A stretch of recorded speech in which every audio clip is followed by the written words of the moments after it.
Greetings, sophomores and juniors. The Guidance Department is here to give you a little quick test prep for National Testing Day coming up on Wednesday, October the 16th. You'll have a half day that day, and I always look forward to that. We'll be here starting school at the regular time, 8:20 to 1 o'clock, up to about 1 o'clock. So be sure and be here this day. It's an important day. The buses will run as regular in the morning, and at 1 o'clock you'll take the bus. For those of you that ride the bus, it'll leave to go home. It'll be a casual Friday dress. Be sure and bring at least number 2 pencils and a calculator, which will really help you on the math section of this. You will be assigned a room to go to, and the room assignments will be posted in the atrium the day before. So you might want to take a look and find out what room you're going to go to before you leave school on Tuesday. And then on Wednesday, make sure that you're really here on time, because the test cannot be made up. And if you get here tardy, you may not be able to take the test at all. So most important, be sure you get a good night's sleep on Tuesday and eat a good breakfast. Even if you don't usually eat breakfast, eat a good breakfast that day. The PSAT is important for several reasons. And by the way, do you know what the PSAT stands for? It means Preliminary SAT, which means Scholastic Aptitude Test. And that, of course, is the big test, one of the big tests that juniors and seniors take for college admissions purposes. So the PSAT is important for a couple of reasons. First of all, the results will be on your transcript, which is sent to colleges, and colleges do look at those results.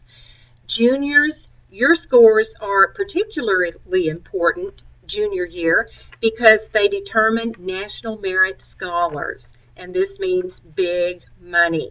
So those of you that may have a very, very high score, this is like the top 0.5% in the country, will qualify for big scholarship money. Sophomores, don't get freaked out over this test, but think of it as a practice test for junior year. We do have some quick tips for you for taking the test. First of all, most sections are power tests, which means that the questions are going to start easy and progress to hard. We do recommend that you make educated guesses versus just randomly guessing. Most of the time you're going to have 4 choices, and if you can eliminate 2 of those choices, you have a better chance of making an educated guess. So we do encourage you to do that. Pace yourself. Don't spend too much time on any one question. You may want to mark it and come back to it if it's something that you're puzzled over.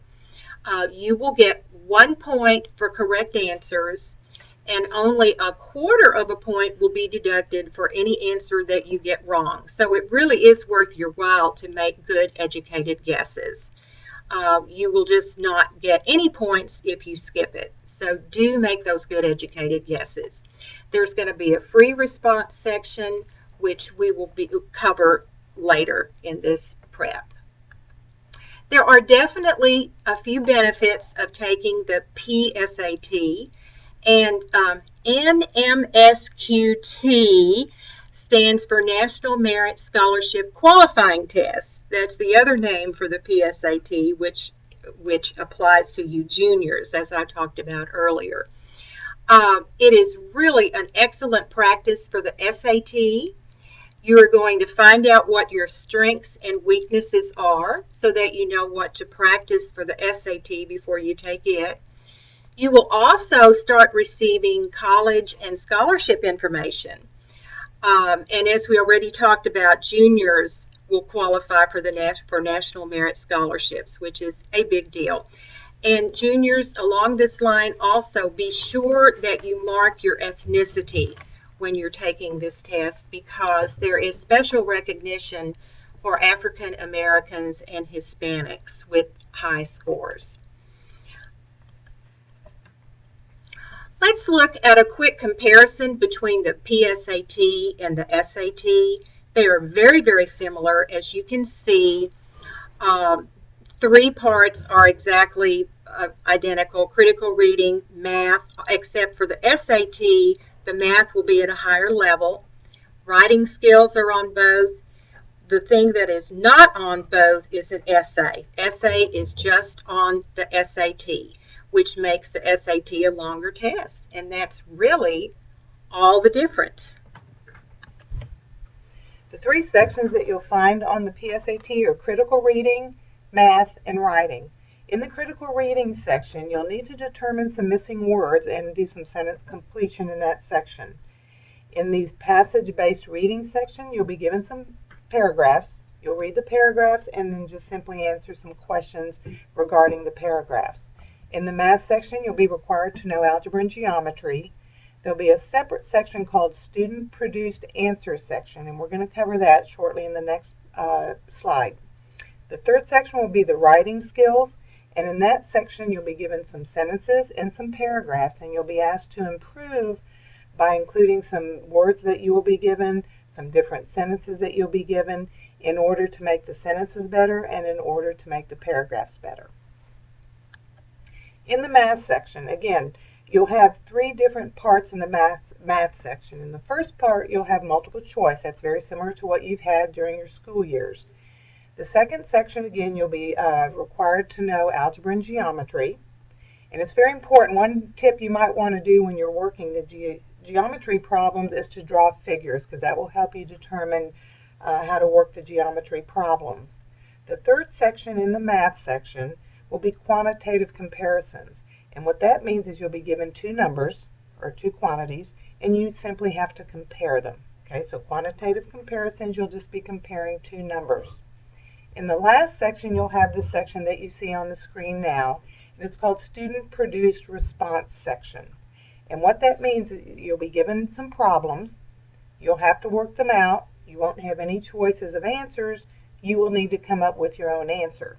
The good part about this section is that none of the problems will be counted wrong, so you won't have any points deducted for a wrong answer. So that tells you want to make a guess on each problem.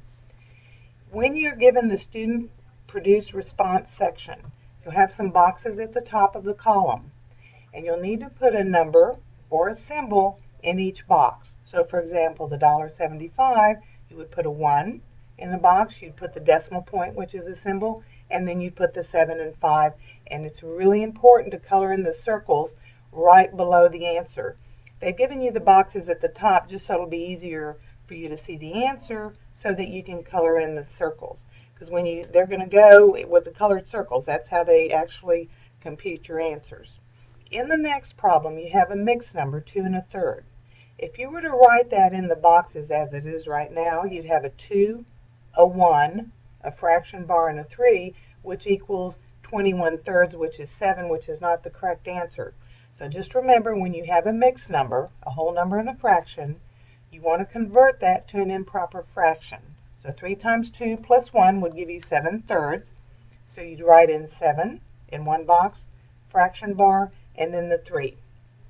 In the next example, if you have a decimal, you would put in the decimal point in one box and then the 4, 4, and 4. You don't want to round up when you have a decimal number.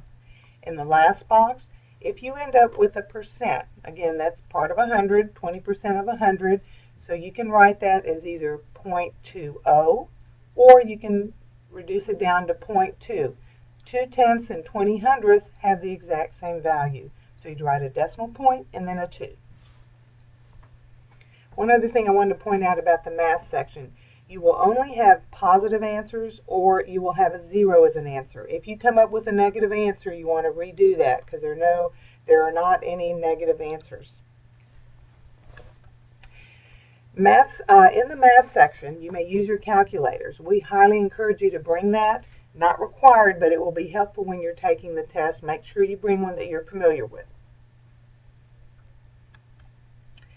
When you receive, again, remember we mentioned that one of the big differences between the PSAT and the SAT is that on your PSAT you are not required to write an essay. On the SAT you will have an essay to write.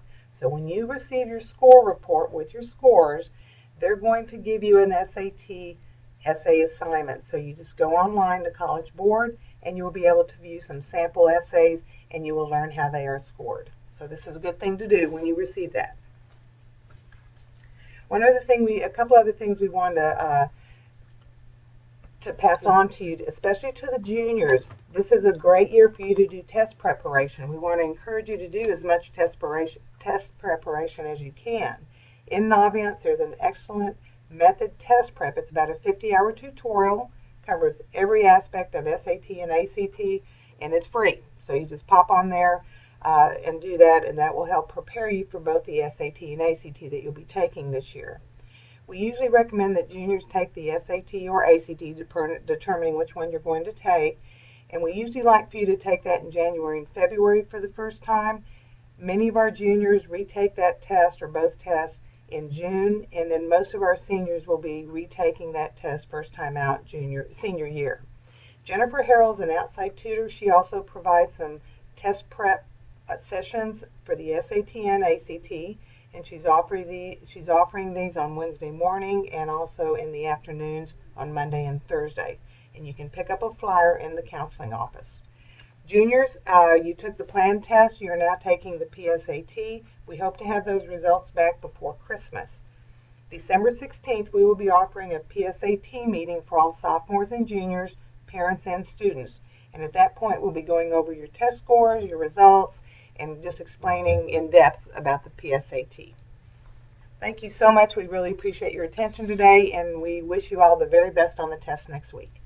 And remember that there's a good practice test that you can take on the booklet that you were given in your theology class.